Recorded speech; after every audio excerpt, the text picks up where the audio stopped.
یا ایھا الذین آمنوا اتقوا اللہ وکونوا مع الصادقین، اے ایمان والو۔ اللہ رب العزت مخاطب کسے فرما رہا ہے؟ ساری باتیں چھوڑنے بیٹے، توجہ سے سننے ساری باتیں کہ ایمان والو اللہ سے ڈرو۔ جب بات آتی ہے یا ایھا الذین آمنوا تو اس میں ایمان والوں کے لیے خیر ہے، اس وجہ سے کہا گیا کہ یا ایھا الذین آمنوا، جب کہا جائے تو بڑی توجہ سے سنیں، اس میں ایمان والوں کے لیے مقصد کی باتیں ہوتی ہیں کہ یا ایھا الذین آمنوا، اے ایمان والو، اتقوا اللہ، کہ اللہ سے ڈرو۔ اے ایمان والو اللہ سے ڈرو، تقوی اختیار کرو اور ہو جاؤ سچے بندوں کے ساتھ۔ اللہ خود فرما رہا ہو جاؤ سچے بندوں کے ساتھ۔ یاد رکھیے گا کہ اللہ کے رسول علیہ الصلوۃ والسلام فرماتے ہیں میں اللہ کا آخری نبی ہوں، میرے بعد کوئی نبی کوئی آئے گا نہیں آئے گا۔ حضور نے فرمایا میرے بعد کوئی نبی نہیں آئے گا، لیکن تا قیامت میرے خلفائے کرام، میرے نائبین، اللہ کے ولی آتے رہیں گے۔ جس ہستی کا آج ہم ذکر کرنے بیٹھے ہیں، بڑے مشہور اللہ کے ولی گزرے ہیں، بڑی بزرگ ہستی، قطب ربانی، محبوب سبحانی، شیخ حمدانی، شیخ عبد القادر جیلانی رضی اللہ تعالیٰ۔ یہ اللہ کے بہت مقرب بندے، اللہ تبارک و تعالیٰ سے پیار کرنے والا اور اللہ تبارک و تعالیٰ ان سے پیار کرنے والا۔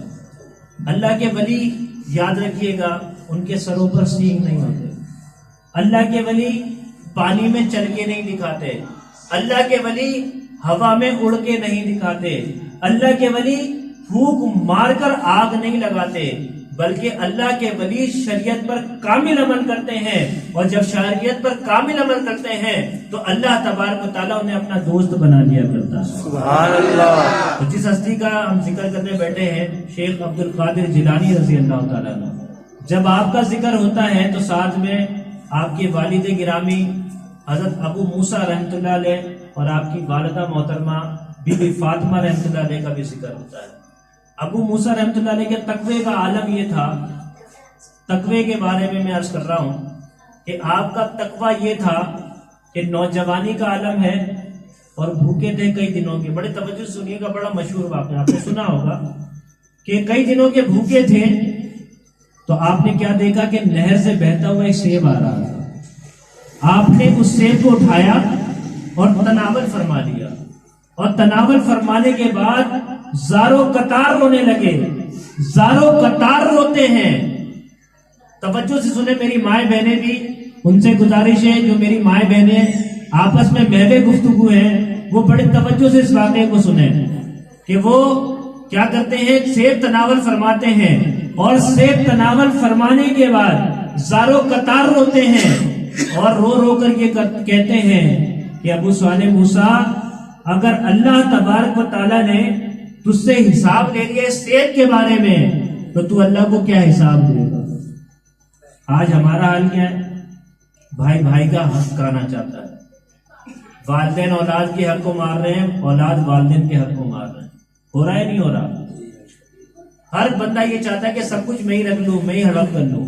آج دور ایسا آ گیا، میرے بھائی مرنا نہیں ہے، جس کا جو حق بنتا ہے اس کا حق دے دیا جائے۔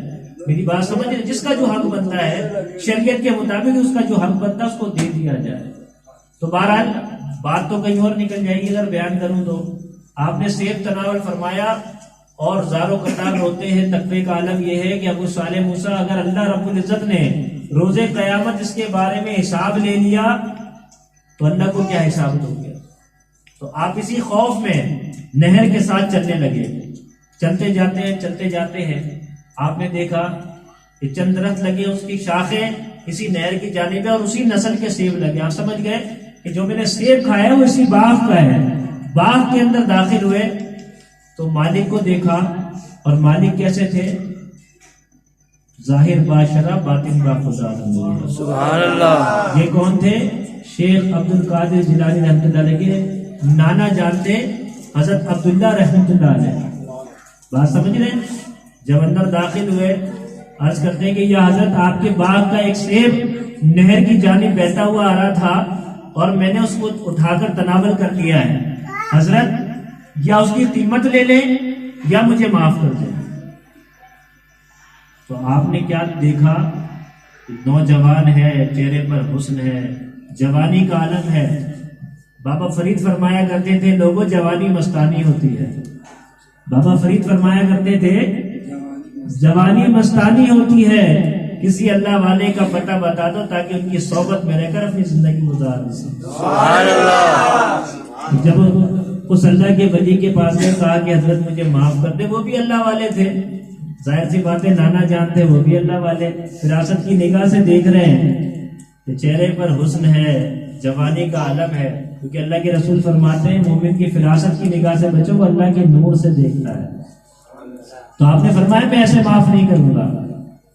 ایک نگینہ مل گیا تھا، آپ نے فرمایا میں ایسے معاف نہیں کروں گا، میرے باغ کی رکھوالی کرنی پڑے گی، مالی بن کر کام کرنا پڑے گا. ایک عرصے تک آپ مالی بن کر کام کرتے رہے، مالی بن کر کام کرتے رہے. جب وقت مقررہ پورا ہوا تو آپ عرض کرتے ہیں حضرت وقت کے مطابق جو حد آپ نے مقرر کی تھی وہ حد مقرر پوری ہو گئی، اب مجھے اجازت دیں. تو بڑی توجہ طلب بات ہے، میری مائیں بہنیں بڑے غور سے سنیں.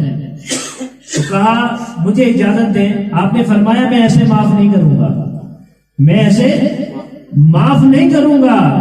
میری ایک بیٹی ہے جو آنکھوں سے اندھی ہے، زبان کی گونگی ہے، کانوں سے بہری ہے، ہاتھ پیر سے اپاہج ہے، تمہیں اس سے نکاح کرنا پڑے گا. آپ نے فرمایا پھر معاف کر دیں گے. کون کرتا ہے اپاہج سے؟ کون کرتا ہے نکاح اپاہج سے؟ کہ اپنے گلے کا ہار بنانا ہے کیا؟ ہر بندہ پچھڑا ہوتا ہے. لیکن تقوی کا عالم یہ تھا کہ آپ عرض کرنے لگے کہ حضرت اگر آپ معاف کر دیں تو مجھے یہ بھی قبول ہے. آپ کا نکاح ہوتا ہے، نکاح ہونے کے بعد آپ حجرے میں داخل ہوتے ہیں. حجرے میں جیسے ہی داخل ہوئے تو یکدم باہر آ گئے تو دیکھا سامنے حضرت عبداللہ یعنی کہ آپ کے سسر موجود تھے. آپ گھبرائے ہوئے باہر آئے اور عرض کرتے ہیں کہ یا حضرت جس خاتون کے بارے میں آپ نے مجھے بتایا تھا اندر وہ خاتون موجود نہیں ہے، اندر وہ خاتون موجود نہیں، اندر تو کوئی اور عورت بیٹھی ہے. تو آپ نے فرمایا بیٹے کیا معاملہ ہوا؟ کہا کہ آپ نے فرمایا تھا کہ وہ تو اپاہج ہے، وہ تو لولی ہے، لنگڑی ہے، آنکھوں سے اندھی ہے، کانوں کی بہری ہے، زبان کی گونگی ہے، تو اب وہ اندر تو وہ خاتون موجود نہیں ہے. آپ نے فرمایا بیٹا بڑی توجہ طلب بات ہے، بڑے غور سے سنیے گا.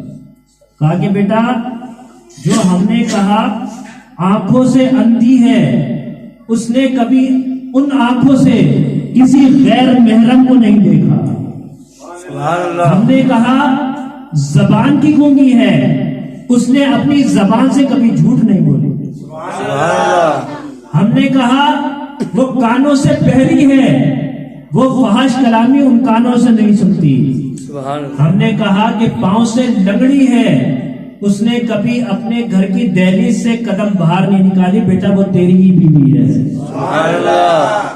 جب ماں حافظہ ہو، تلاوت کلام پاک کر کے سکون پانے والی ہو، حافظہ ہو، تلاوت کلام کرنے والی ہو، اللہ سے ڈرنے والی ہو، تو بیٹا بھی بابا فرید جیسے بختیار کاکی جیسا پیدا ہوتا ہے.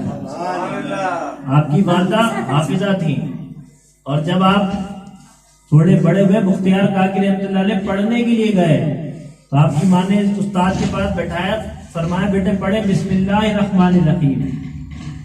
آپ اعوذ باللہ کے بعد بسم اللہ شریف پڑھتے ہیں، اس کے بعد 17 پارے سنا دیتے ہیں. کہا کہ بیٹا یہ کہاں سے پڑھا؟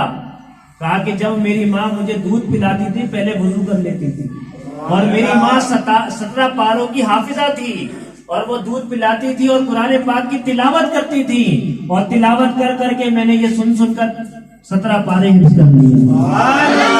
جب ماں تلاوت کلام پاک کرنے والی ہو، اللہ سے ڈرنے والی ہو، تو بیٹا بھی بختیار کاکی جیسا پیدا ہوتا ہے. جب ماں نماز پڑھنے والی ہو، نماز کی پابند ہو، تقوی والی ہو، پرہیزگار ہو، تو بیٹا بھی بابا فرید جیسا پیدا ہوا کرتا ہے. جب باپ تقوی والا ہو، خدا کا خوف رکھنے والا ہو، اور ماں حیا والی ہو، تقوی والی ہو، پرہیزگار ہو، تو بیٹا بھی شیخ عبد القادر جیلانی جیسا پیدا ہوا۔ لیکن آج کا معاشرہ تبدیل ہو گیا، ماں ہے تو وہ گانے سننے والی ہے، تو بیٹا بھی گلوکار پیدا ہو رہے ہیں، ہے یا نہیں ہے؟ جب ماں ڈانس کو دیکھ کر سکون پانے والی ہو تو بچہ بھی ڈانسر پیدا ہو رہا ہے، ایسا ہو رہا ہے یا نہیں ہو رہا؟ جب